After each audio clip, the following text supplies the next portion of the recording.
8 horas 40 minutos em Campos, de volta com o Folha no Ar, primeira edição, ao vivo, com o oferecimento dos laboratórios Plínio Bacelar e Proteus Serviços de Saúde e Medicina Ocupacional. Hoje no programa estamos conversando com o prefeito de Campos, Vladimir Garotinho, desde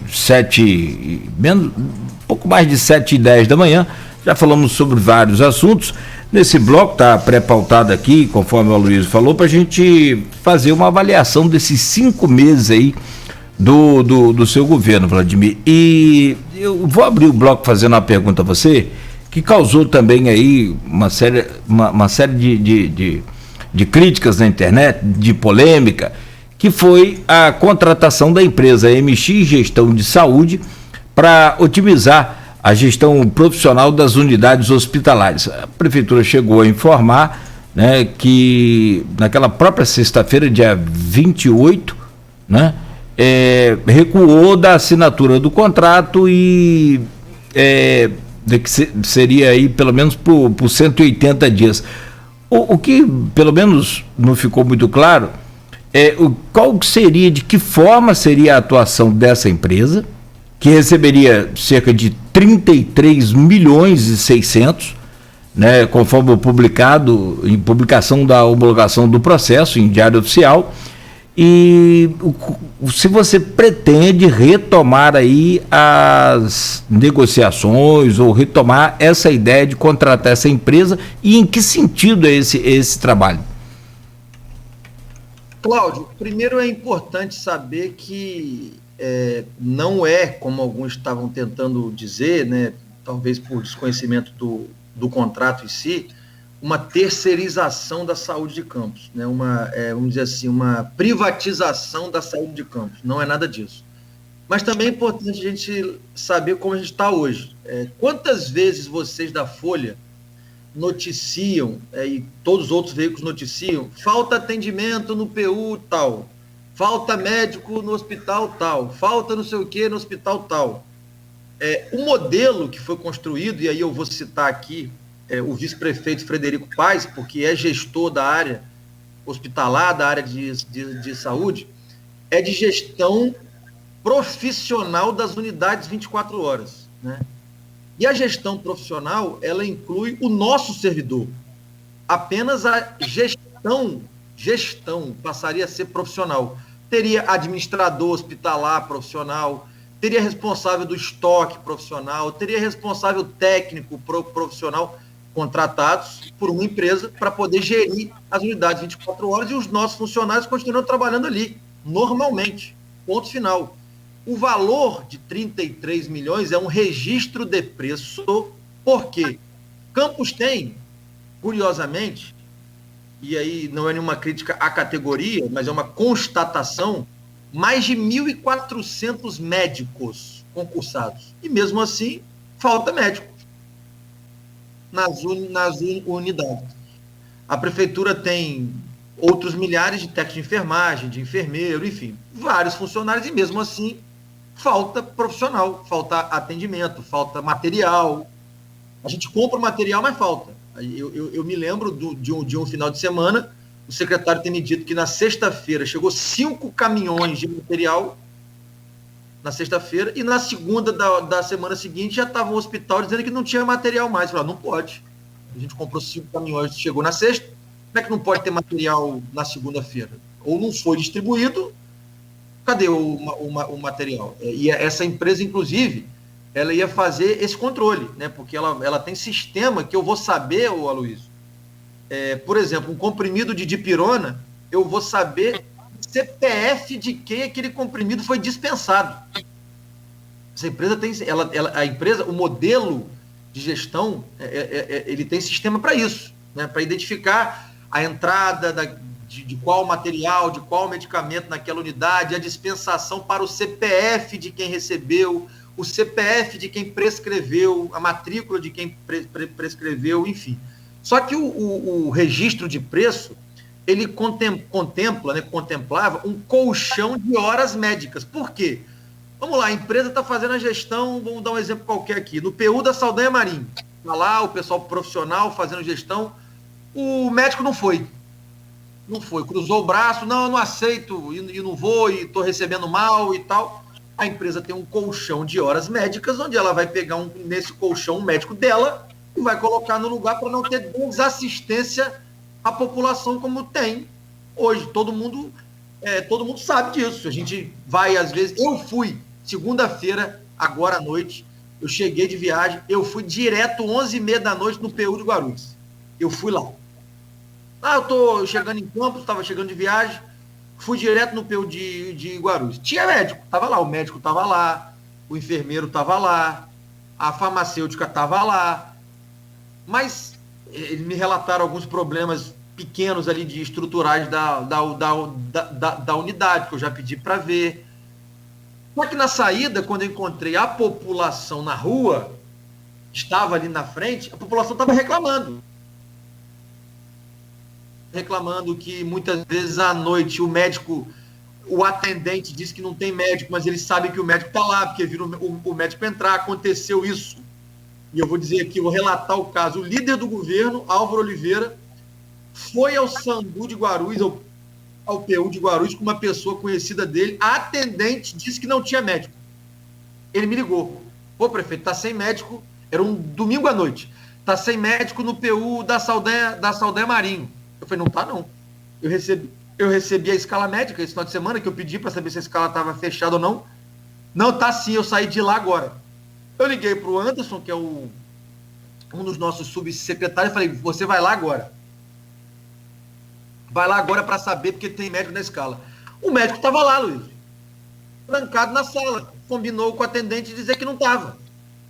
É isso que a população quer que continue? A escolha é simples. Ou a gente vai ter uma gestão profissional das unidades 24 horas, ou nós vamos viver com esses mesmos problemas. Isso não é perseguição a ninguém, isso não é privatização da saúde, como tentaram vender. Agora, é ou não é uma situação grave e emergencial, que a gente vive há séculos nessa cidade?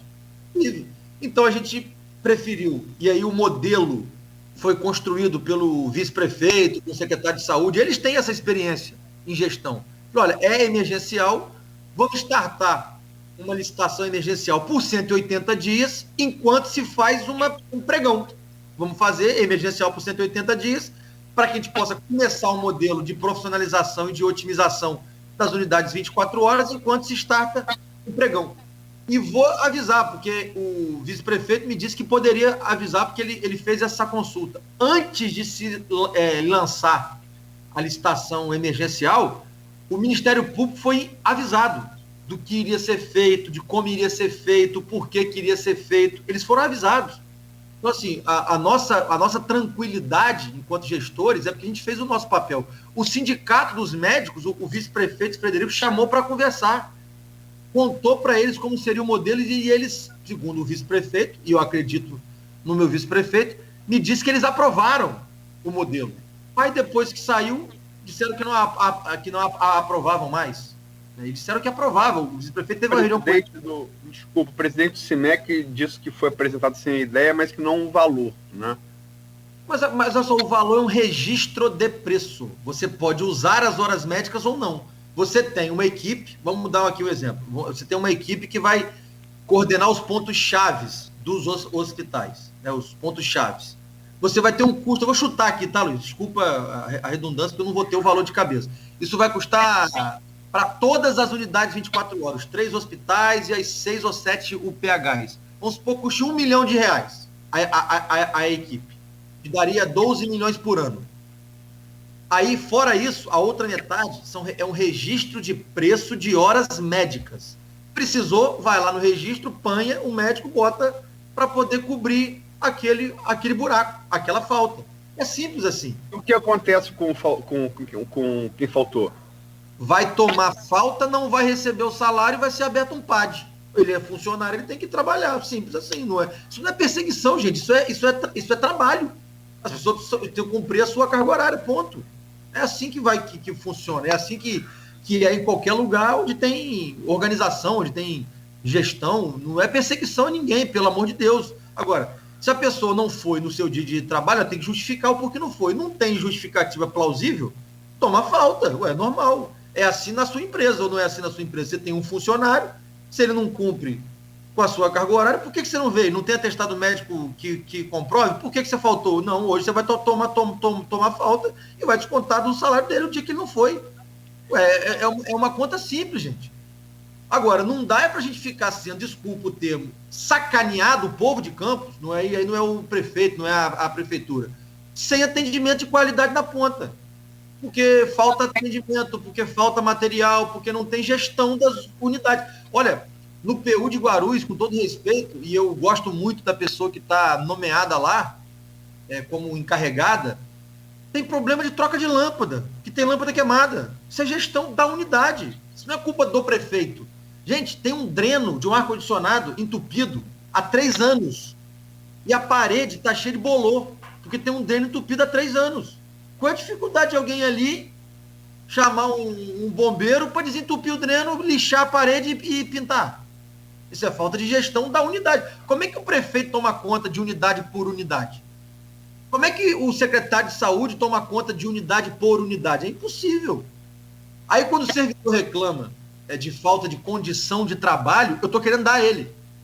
Eu estou querendo dar condição de trabalho ao servidor, contratando um serviço profissional de gestão das unidades, em que o próprio servidor vai continuar trabalhando nele. Eu estou querendo dar ao servidor condição de trabalho, estou querendo dar à população uma condição de atendimento melhor. É simples assim. Agora, quando a gente finalizou a contratação emergencial, como é que funciona a contratação emergencial, Luiz? Você faz um plano de trabalho do que você quer e você manda cotação. Se eu não estiver enganado, 5 ou 6 empresas mandaram a cotação. A que tinha menor preço, a gente iria homologar. Como veio aí uma série de questões falando da empresa, eu falei, peraí, vamos olhar se é isso mesmo. Se a empresa está com esse monte de problema que estão dizendo que vamos olhar. De fato, o que tinha contra a empresa? Nada.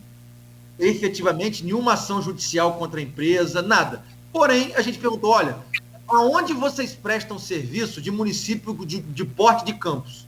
Com o porte que Campos tem, ou pelo menos parecido com o porte que Campos tem. Não, nós não temos essa comprovação. Do município do porte. Ele falou, olha, então vai ficar complicado eu justificar para o Ministério Público, vai ficar complicado justificar para a sociedade que eu estou contratando uma empresa para prestar um serviço para uma cidade de 500 mil habitantes, com a complexidade de saúde que Campos tem, que não tenha serviço prestado em cidade do porte de Campos. O que nós preferimos fazer enquanto gestão? Não vamos assinar o contrato, em vez de fazer o emergencial por 6 meses para depois startar o pregão, nós vamos startar o pregão de cara. Mas que nós vamos perseguir esse modelo de gestão, nós vamos perseguir ele, Luiz. Não tem saída para Campos. Esse startar de cara seria para quando? A gente está com um termo de referência parecido, vai ter que fazer alguns ajustes, óbvio, na questão do termo que foi lançado o emergencial, vamos fazer alguns ajustes nele, porque vai ser uma licitação mais duradoura, não vai ser por 6 meses, vai ter que ser por 12 meses ou por 24 meses, aí não sei, mas vamos fazer um pregão que dá muito mais transparência, dá muito mais possibilidade de outras empresas participarem, e vamos colocar o que aí foi uma falha do termo de referência, que tem que constar no edital, que a empresa tem que ter comprovação de serviço em cidades, pelo menos com porte parecido com o de Campos. A gente vai colocar tudo a mais para dar ainda mais transparência. Agora, que é um modelo que nós entendemos, que o vice-prefeito, que é um gestor hospitalar, entende, que o secretário de saúde entende, que eu também entendo, que é melhor para a cidade, nós vamos perseguir esse modelo. Não tem... Sabe qual é o problema em Campos, Luiz? Todo mundo desconfia de tudo. Né? E eu não estou dizendo que a população não tem o direito de desconfiar, é o papel dela, o papel da Câmara, fiscalizar. Agora. Cria-se algumas fake news, como sempre, né? A gente vive no mundo, hoje, infelizmente, no mundo das fake news, que tem a rede social, acho que ela tem adoecido mentalmente as pessoas de tanta informação errada, de tanta mentira, de tanta coisa que se inventa, né? Mas é o mundo que a gente vive, né? Agora, que nós vamos perseguir esse modelo, porque a gente entende que é o melhor modelo, você não tem a dúvida disso. Nós não vamos o pregão seria para quando, Vladimir? Só para... A gente está só ajustando o termo de referência para poder botar na rua. Assim que estiver pronto, nós vamos botar na rua. E repito... Papo de um mês? Se estiver pronto em 30 dias, a gente bota em 30 dias. Só que o pregão ele tem um tempo de licitar, tem recurso, demora mais. Por isso que a nossa ideia era, olha, a situação é urgente. Desculpa, mas é para esse ano ainda. Esse ano. Vamos fazer, tem que fazer, Luiz. Desculpa quem pode pensar o contrário. Se a gente não profissionalizar os nossos serviços das unidades 24 horas, nós vamos continuar vendo vocês noticiando na Folha da Manhã, as pessoas reclamando na porta das unidades 24 horas que não tem atendimento, que o atendimento está ruim, que está faltando isso, está faltando aquilo. A prefeitura tem que gerenciar isso de alguma forma. Ela não tem braço para fazer. Está provado que não tem braço para poder fazer, porque é assim desde sempre. Desde sempre é assim. Ou a gente cria um modelo gerencial, profissional, para que se possa avançar, para não ficar aqui enxugando gelo. Porque você sabe o que eu escutei? Quando eu saí do PU de Guarulhos, eu falei com 3 pessoas que estavam ali na frente e parei para comer um churrasquinho na outra rua, do lado. O cara falou, prefeito, é uma pouca vergonha, prefeito, esse pessoal, não sei o quê, trata a gente mal, porque não sei o quê. Assim, com todo respeito, não é a maioria que trata mal. Não é. Tem ótimos funcionários, cumpre a sua função, atendem as pessoas, mas você pega ali, de 7 dias na semana, 2 dias que alguém está enfesado, que alguém não foi trabalhar, ou que alguém preferiu não atender. O povo reclama comigo depois, reclama do prefeito, do secretário de saúde, da cidade. Ou você bota uma gestão profissional, infelizmente a gente vai continuar repetindo os erros de sempre. Só para confirmar para esse ano ainda. São 8h56. Você já adiantou um pouco de suas realizações aí no bloco anterior, né? Mas como é que você analisa esses 5 meses? Estamos entrando agora no 6º mês, hoje é dia 11, né? Dia 11 de junho, e é pior do que você esperava? Aloysio, difícil, todo mundo sabia que ia ser. Você, inclusive, fez uma série de painéis aqui na Folha, durante todo o ano passado, mostrando as dificuldades, mostrando a realidade. O que nós vendemos para a população, vendemos, que eu digo, comunicamos à população durante o período eleitoral, é que era possível ser melhor, né? E a gente está perseguindo isso.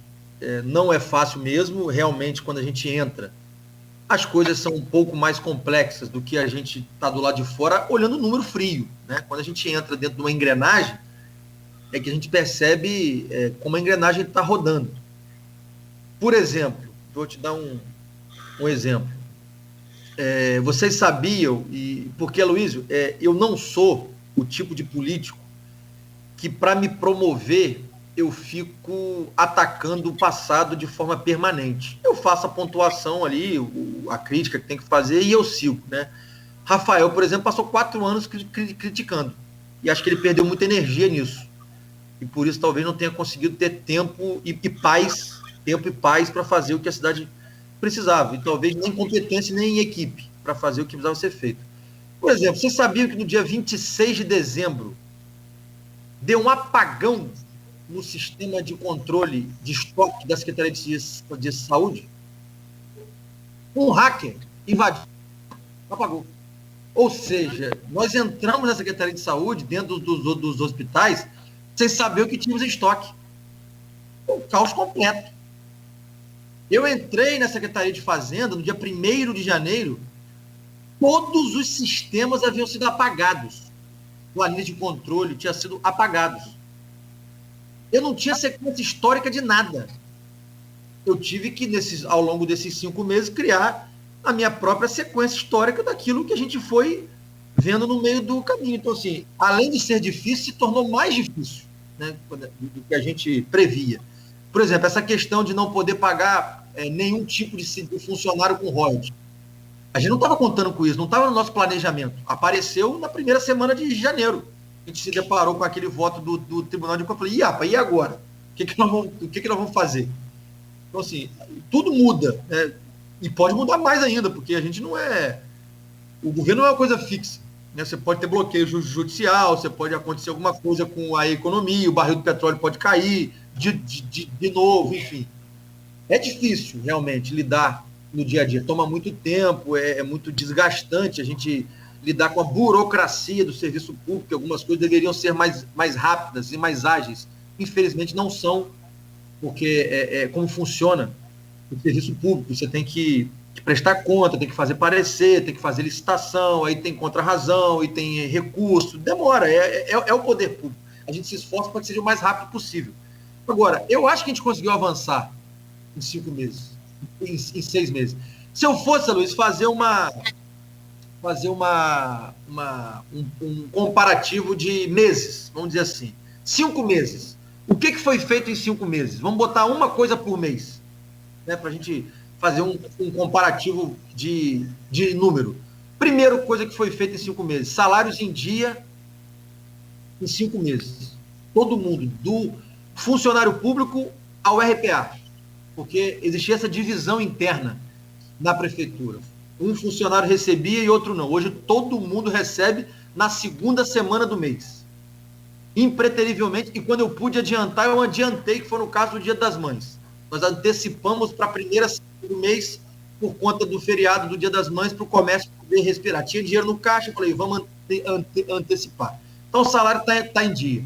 Segundo, que também é relativo ao salário, eu estou pagando os atrasados, Luiz, que parecia improvável. Eu estou pagando já, com 5 meses, eu já paguei 7 folhas. Eu paguei dezembro e estou pagando o 13º. Eu paguei 7 folhas em 5 meses. Já estou pagando. Então, 2 coisas ligadas a salário.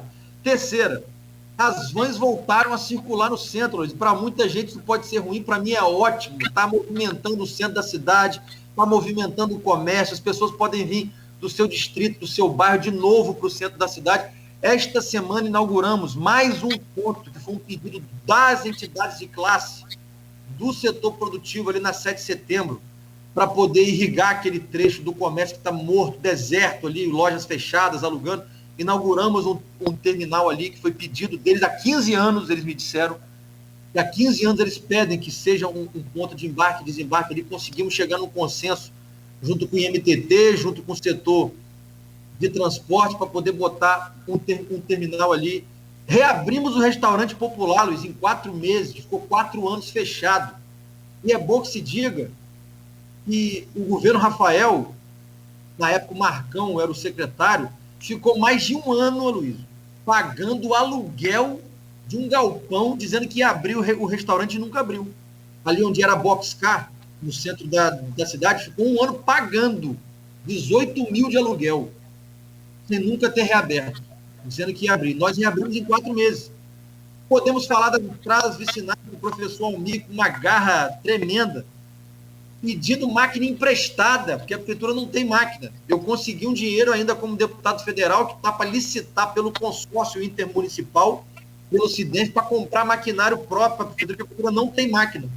Pede máquina emprestada pede máquina emprestada outro. Conseguiram acessar de umas máquinas do Estado, não conseguiram? Conseguimos também. Conseguimos algumas máquinas com o Estado também, mas que quebra o tempo todo. É máquina velha.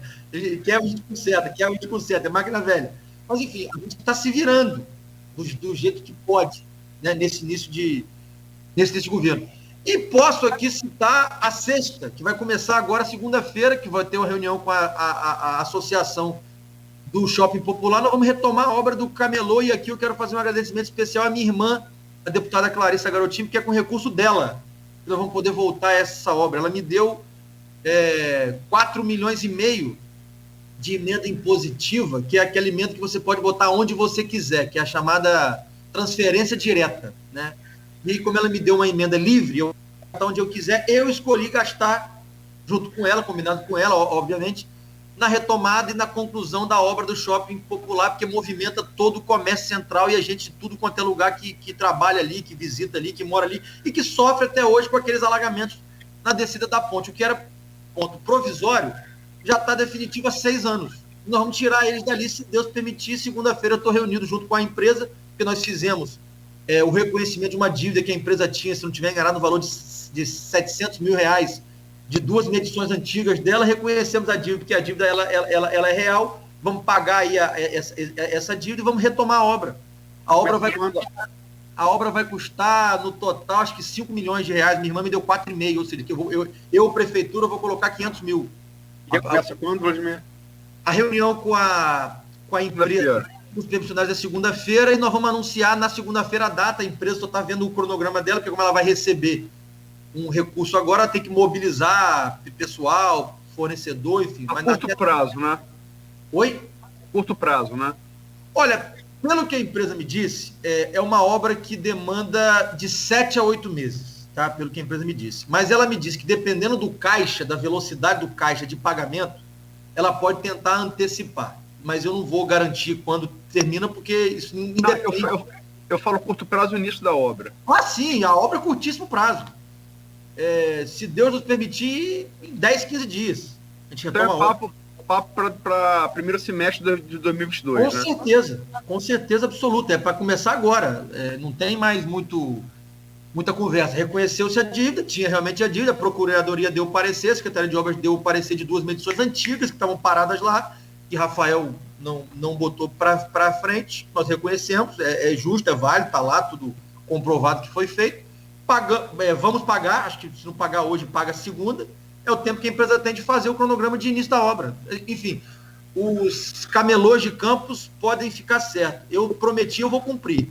Eu ia retomar aquela obra no meu primeiro ano de governo. Eu não tive, e aí é uma infelicidade, as minhas emendas de deputado do ano passado para este ano, porque como o orçamento da União, por causa da pandemia, estava sem sessão da comissão de orçamento, o orçamento só foi votado este ano, então eu perdi as emendas que eu teria. Mas a minha irmã, que é também campista, tem carinho muito grande por essa terra, ela botou parte da emenda dela exclusivamente combinado comigo para isso, para que a gente possa terminar essa obra que é de grande importância para aquelas pessoas que estão sofrendo ali há 6 anos por uma coisa que era provisória e que virou até hoje definitivo. Mas então, assim, eu citei 6 aqui, Luiz, porque nós vamos completar 6 meses. Eu citei 6 ações apenas aqui, para dizer que foi uma por mês. Mas eu poderia citar outras. Eu poderia citar que eu já reabri 2 UBS que estavam fechadas e vou reabrir com certeza ainda. 2 que já estão em obra, que é a UBS do Santa Rosa e a UBS do Jamil Ábido na pecuária. Ainda quero abrir as 2 ou 3 esse ano, porque não adianta, não vamos contar história. A Prefeitura de Campos já teve mais de 70 UBS. Não comporta mais, até porque o modelo mudou. O modelo hoje é estratégia de saúde da família. Não é você ter o ponto apenas, é você ter as equipes ocupando territórios. Então, a equipe de um determinado posto, ela vai ocupar determinado território, elas é que vão até os pacientes, elas é que vão até as famílias, é a estratégia, né? Que quem está, inclusive, conduzindo esse trabalho, esse processo, é o doutor Rodrigo Carneiro, né? Até eu esqueci. Rodrigo Carneiro é quem está conduzindo esse trabalho de montagem dos núcleos onde a gente vai ter que abrir. Acredito eu que devemos ficar em torno de 40 e poucas UBS no máximo. A gente pegou com 28. Devemos chegar aí a 40 e poucas UBS que vão ocupar os territórios.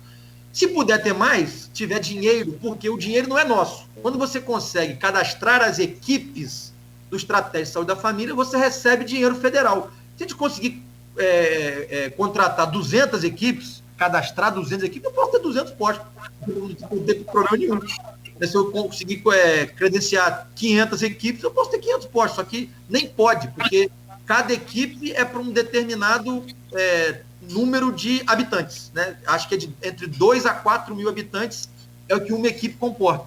Então, no caso de Campos, se for no número máximo de 4 mil, seriam 130 equipes.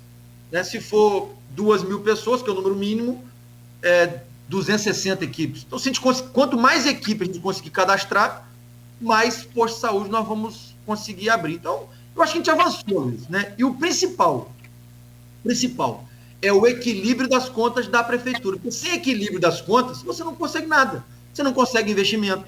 Eu não consigo tirar a prefeitura do CALC, que ela ainda está no CALC. O que é CALC, para quem não sabe? São as certidões do município. Quando nós assumimos, Campos tinha 17 restrições no CALC. Hoje só tem 5. Nós estamos limpando o CALC. Para quê? Para conseguir trazer dinheiro novo. Dinheiro de fora. Dinheiro de emenda extra. Porque quando ela é emenda impositiva do deputado, ela não cai no CALC. Mas quando é recurso extra-federal, ele esbarra no CALC. Aí eu não consigo trazer o dinheiro. Então, assim, nós estamos limpando o CALC. Esse ano é isso, Luiz. Esse ano é o ano de ter o ajuste necessário. Arrumar a casa. Arrumar a casa. Mas mesmo assim, arrumando a casa, não estou deixando de fazer entrega.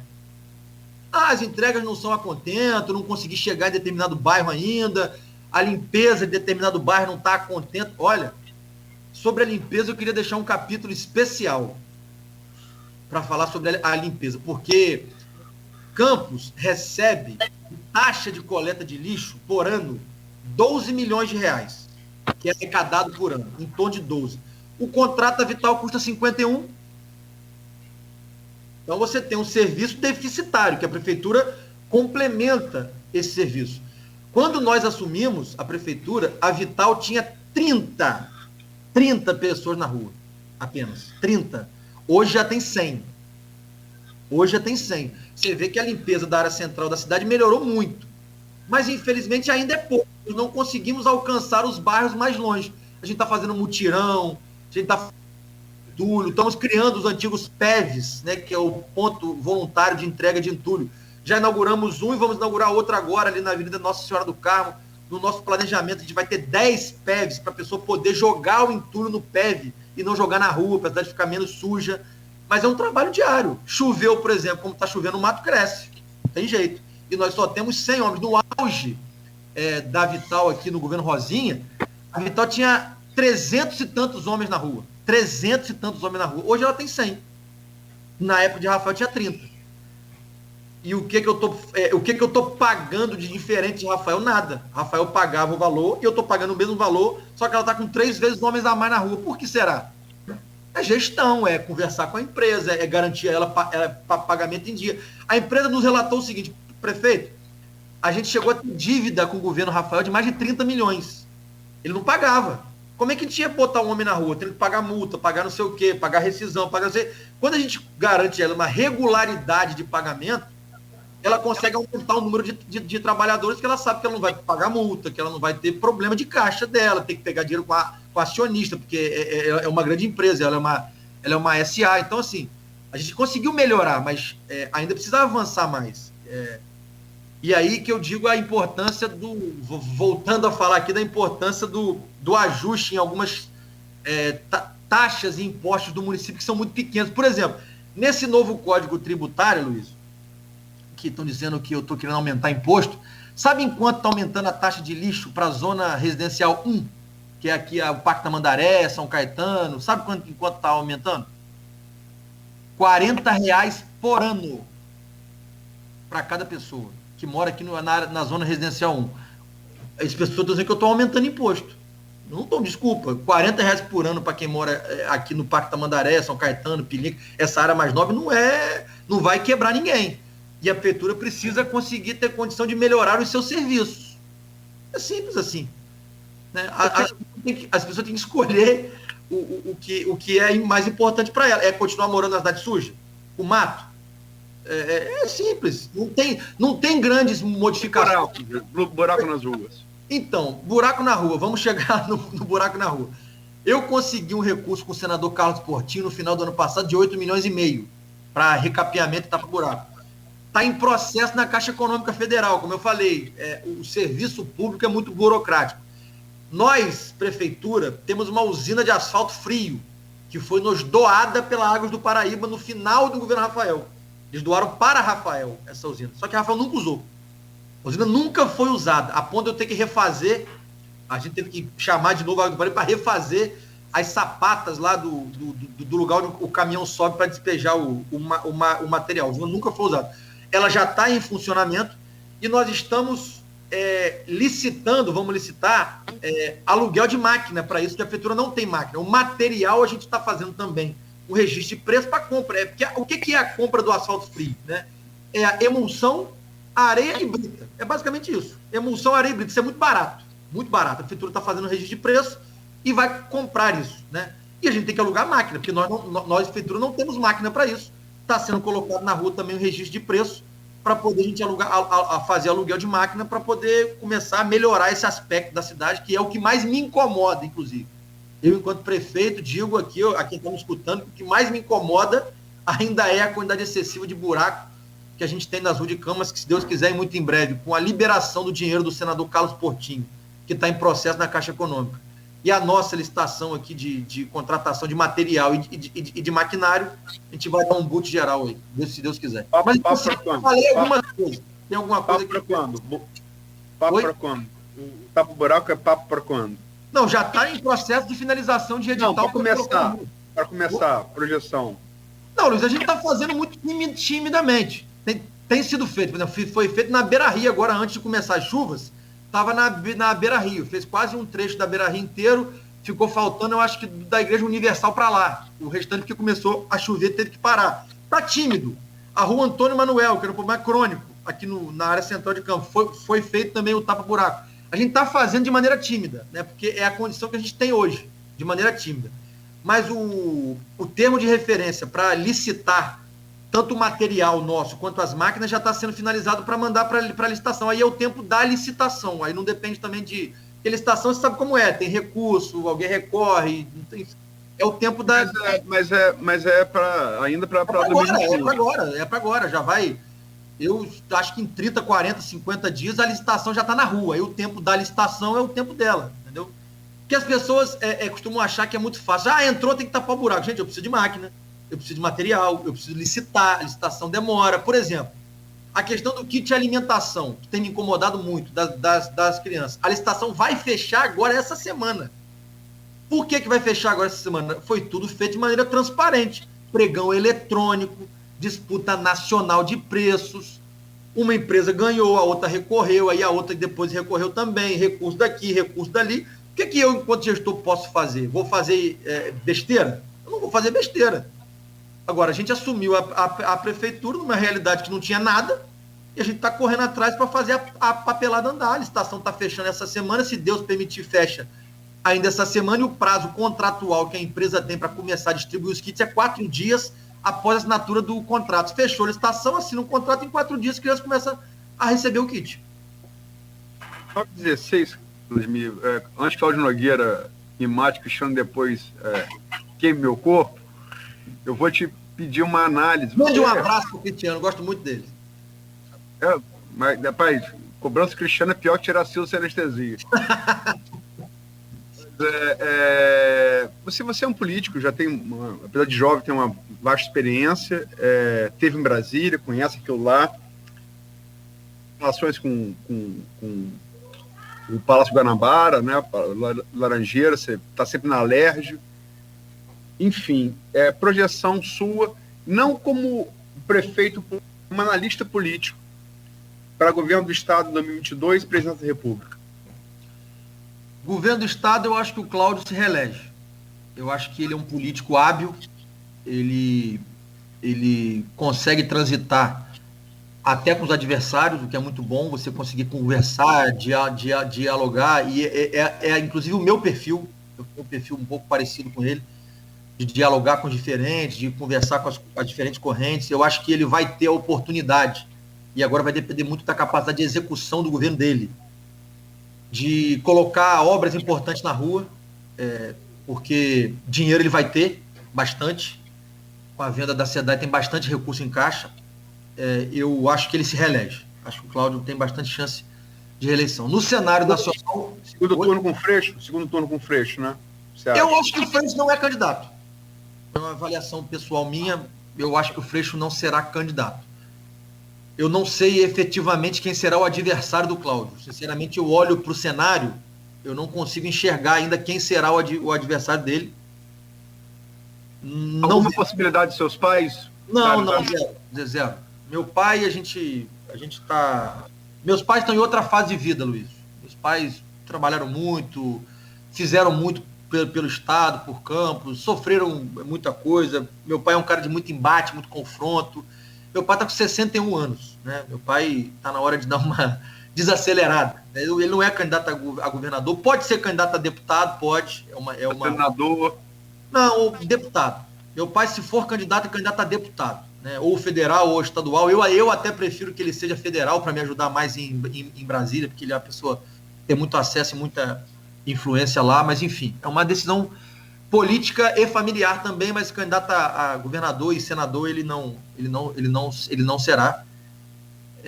Mas então eu acredito muito no Cláudio. Vou torcer por isso, porque eu gosto do Cláudio e ele tem ajudado o campo da maneira que pode.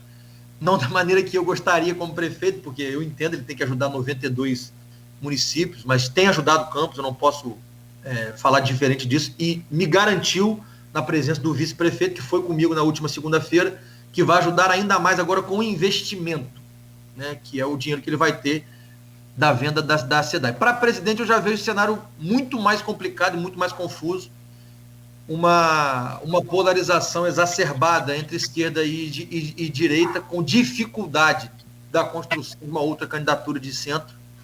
Eu acho difícil. Acho uma pena, mas acho difícil.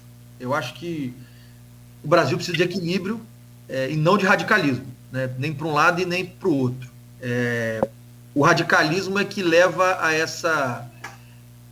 essa dificuldade do país avançar. Não o opositor. O opositor é válido, você tem que ter oposição, debate, crítica, é assim que funciona a democracia.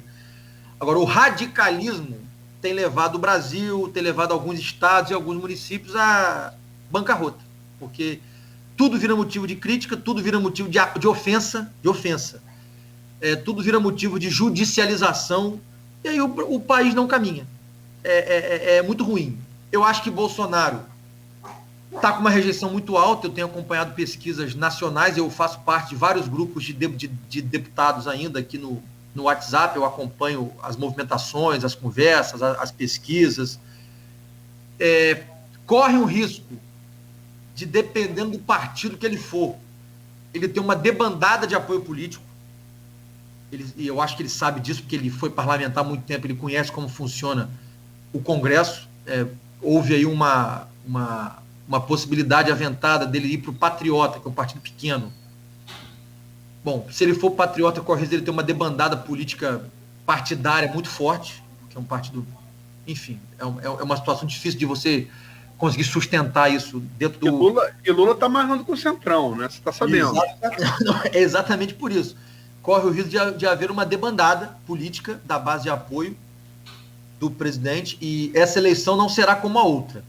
Nenhuma eleição é como a outra, né? Você tinha uma agenda naquela eleição, que a agenda dessa eleição é completamente diferente. A agenda daquela eleição era anticorrupção, valores da família, enfim, era armamentista, era uma outra agenda, conservadora ao extremo.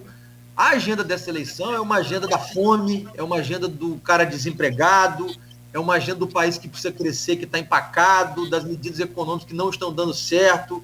Vai ser um confronto de agendas. Só que é uma pena que eu não esteja, pelo menos ainda, conseguindo enxergar dentro dessa polarização nacional um nome mais consensual. Foi o que os Estados Unidos fez para derrotar Trump, né?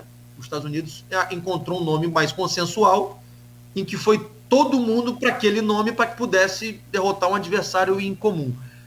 Se você me perguntar, você vai apoiar quem? Hoje, sinceramente, eu não tenho escolha, porque eu gostaria muito que aparecesse um novo nome.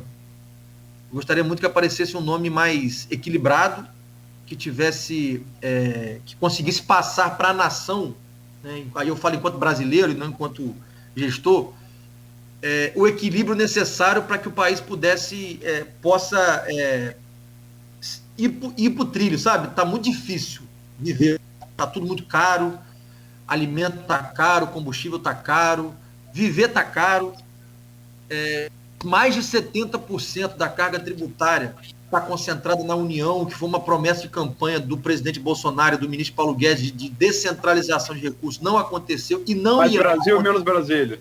Não irá acontecer a tão sonhada, né, reforma tributária, que todo mundo sempre fala dela, jamais vai acontecer, Luiz. Pode haver simplificação tributária. Agora, distribuição, reforma tributária, sabe por que não vai? Nós vivemos em 4 Brasis. Você tem a União, que é onde concentra a maioria dos recursos. Você tem o Distrito Federal, que é um município e um estado ao mesmo tempo, ele recebe todos os tipos de tributo. Você tem São Paulo, que é o ente federativo mais forte, e você tem o resto. Essa é a verdade. Então é o resto brigando contra 3. Para esse resto ganhar, um dos 3 tem que abrir mão. Sabe quando é que um dos 3 vai abrir mão? Nunca, Luiz. Eu fui deputado, eu vivia lá. Era um cutucando o outro aí. Mais uma proposta de reforma que não vai passar. É só para jogar para a galera, para dizer que vai fazer. Não anda. Não vai passar. E aí, quando a classe empresarial e produtiva reclama de imposto, os principais impostos estão no governo federal e estadual. Você sabe quanto da arrecadação de Campos é arrecadação própria de impostos, Luiz? Você tem ideia? Menos de 10% do que Campos arrecada em imposto e taxa. O resto é transferência do governo estadual e federal. Aí, quando a gente faz aquele discurso bonito, né, de campanha, e faz aquele discurso bonito para a classe produtiva, olha, Campos tem que deixar de ser dependente dos royalties, Campos tem que deixar... Campos não arrecada. Menos de 10% é imposto. E aí quer dizer que a tributação em Campos é alta. Não, a tributação é cara no governo federal, no governo estadual. 70% não é aqui. Entendeu? Então, assim, é uma situação difícil, que tem que ser resolvida a nível nacional, mas que dificilmente será, infelizmente. Então, epa, meu cachorro começou a latir aqui. Deixa eu só pedir para fechar a porta aqui, peraí. Então, assim, do ponto de vista nacional, eu vejo um cenário muito confuso. Eu tenho, porque eu sou cristão, valores conservadores do ponto de vista familiar e cristão, de costumes, onde eu me identifico, né, com os valores que o Bolsonaro defende, são valores cristãos, valores da família, porque como cristão eu também defendo, mas tem muitas discordâncias dele do ponto de vista econômico, do ponto de vista de condução da pandemia, muita discordância, agora então, enquanto prefeito, vendo de dentro o sofrimento que está sendo a questão Falou ontem que vacinou, que teve doença, não pode... Não adianta entrar nesse tema, né? Porque, mas assim, acho o cenário brasileiro confuso e torço, sinceramente, que a gente consiga ter um nome mais equilibrado até a eleição. Acho difícil. Tá, mas vamos lá. Bolsonaro e Lula, você vota em quem, segundo turno? Olha, difícil.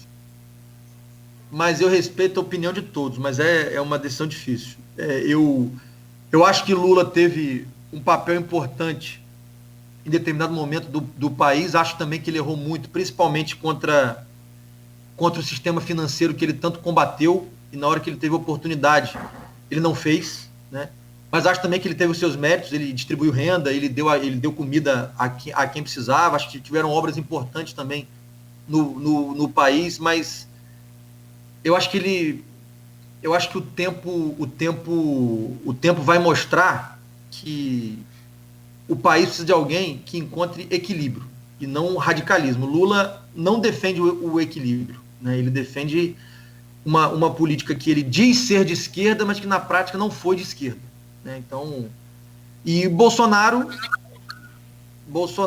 é aquilo. Eu concordo com os valores pessoais e cristãos dele, mas não concordo com a política econômica e nem com a política da pandemia, que para mim tem sido muito errada, muito errada. Então é uma decisão difícil, por isso que eu repito, eu torço para que apareça um novo nome, respeito a opinião de todos, essa é a minha opinião enquanto cidadão, né? Eu faço parte também de um partido político, o PSD, que já declarou que não apoia Bolsonaro. O PSD, o Kassab, disse que não apoia, por enquanto eu sou deste partido, e eu também obviamente tenho que conversar internamente qual vai ser a adesão do partido, que está tentando uma terceira via, é o caminho que o PSD está tentando construir, não é uma construção fácil, mas está tentando se achar uma terceira via mais equilibrada. É o que nós vamos... Prefeito de IBH.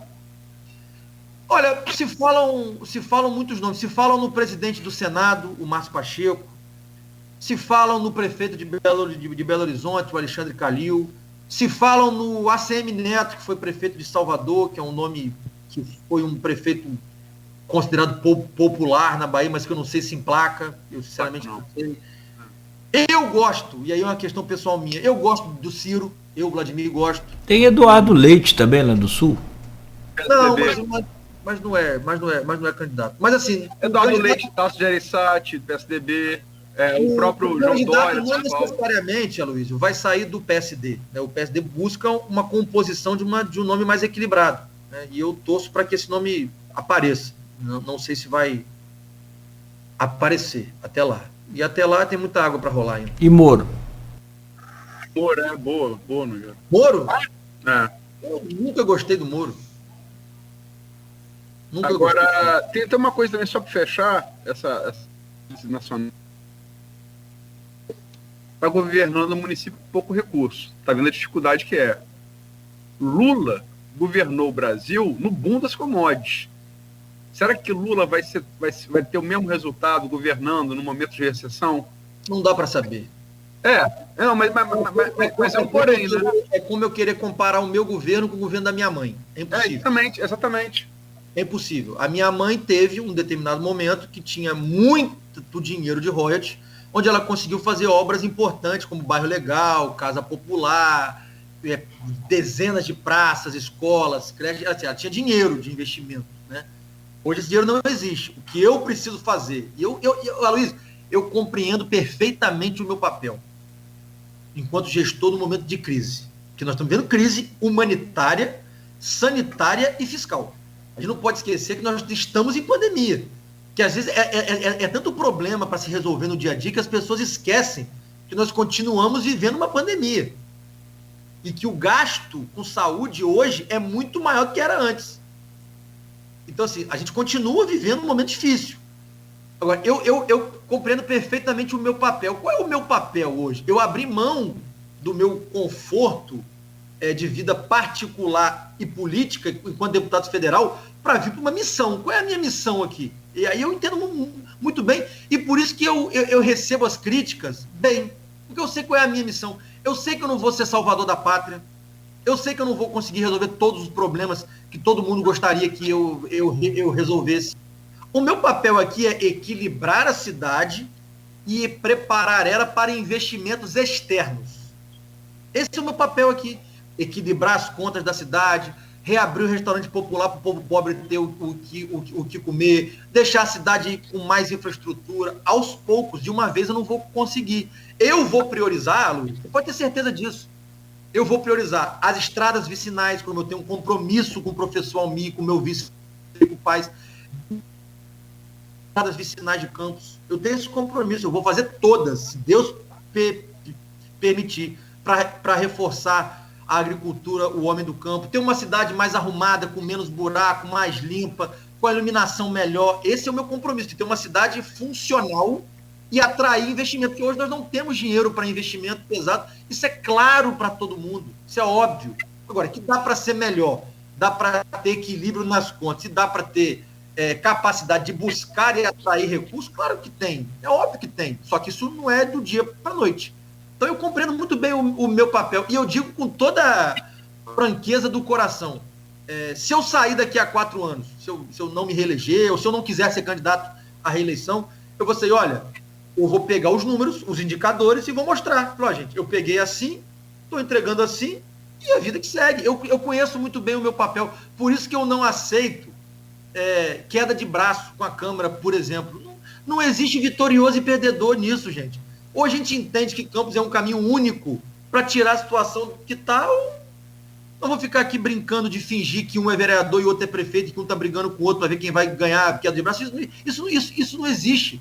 Respeito todos os vereadores que estão lá, os que querem fazer parte, que acreditam no governo, serão muito bem-vindos dentro de uma normalidade do que é possível de composição política, de espaço político. Aqueles também que acharem que querem ter oposição, é papel deles. Faz parte do processo democrático. É isso. É assim que funciona o jogo político. Perfeito. 9h33. Ô, Vladimir, te agradecer demais aí a presença aqui. Eu acho que foi extremamente produtiva essa entrevista, esse bate-papo, e espero que, né, as coisas se acertem aí da melhor maneira possível, tá certo? Desejamos sempre boa sorte para você e saúde. Obrigado pela presença mais uma vez, um grande abraço. Obrigado, um abraço, Cláudio, um abraço a Aloysio, todos que nos escutaram. Espero que a entrevista tenha sido bastante explicativa e todos tenham gostado. Um abraço e até a próxima. 9h30, são 2h30, fogo. Agora você vai gravar isso tudo para amanhã, mas foi boa a entrevista, sim. Obrigado aí. Obrigado aí, um abraço. Um abraço. Também a você, Aloysio, obrigado, né? Um bom dia para você, um bom final de semana e como a gente faz aqui sempre, um bom descanso final de semana. Hoje vai ser pedreiro. Hoje vai. Amanhã dá uma descansada. Semana que vem com o Arnaldo aqui. Com o Arnaldo. Tá bom então. Um abraço. Um grande abraço, obrigado também, Aloysio. Obrigado aí, Nogueira. Obrigado a você. Valeu, Vladimir, mais uma vez aí. Um abraço a você de casa também, que nos acompanhou, tanto pelo Face, pelo stream, que vai ouvir esse podcast ainda. Nosso muito obrigado. Você segue aqui da Folha FM. A gente volta na segunda-feira, oferecimento dos laboratórios Plínio Bacelar e Proteus Serviços de Saúde e Medicina Ocupacional.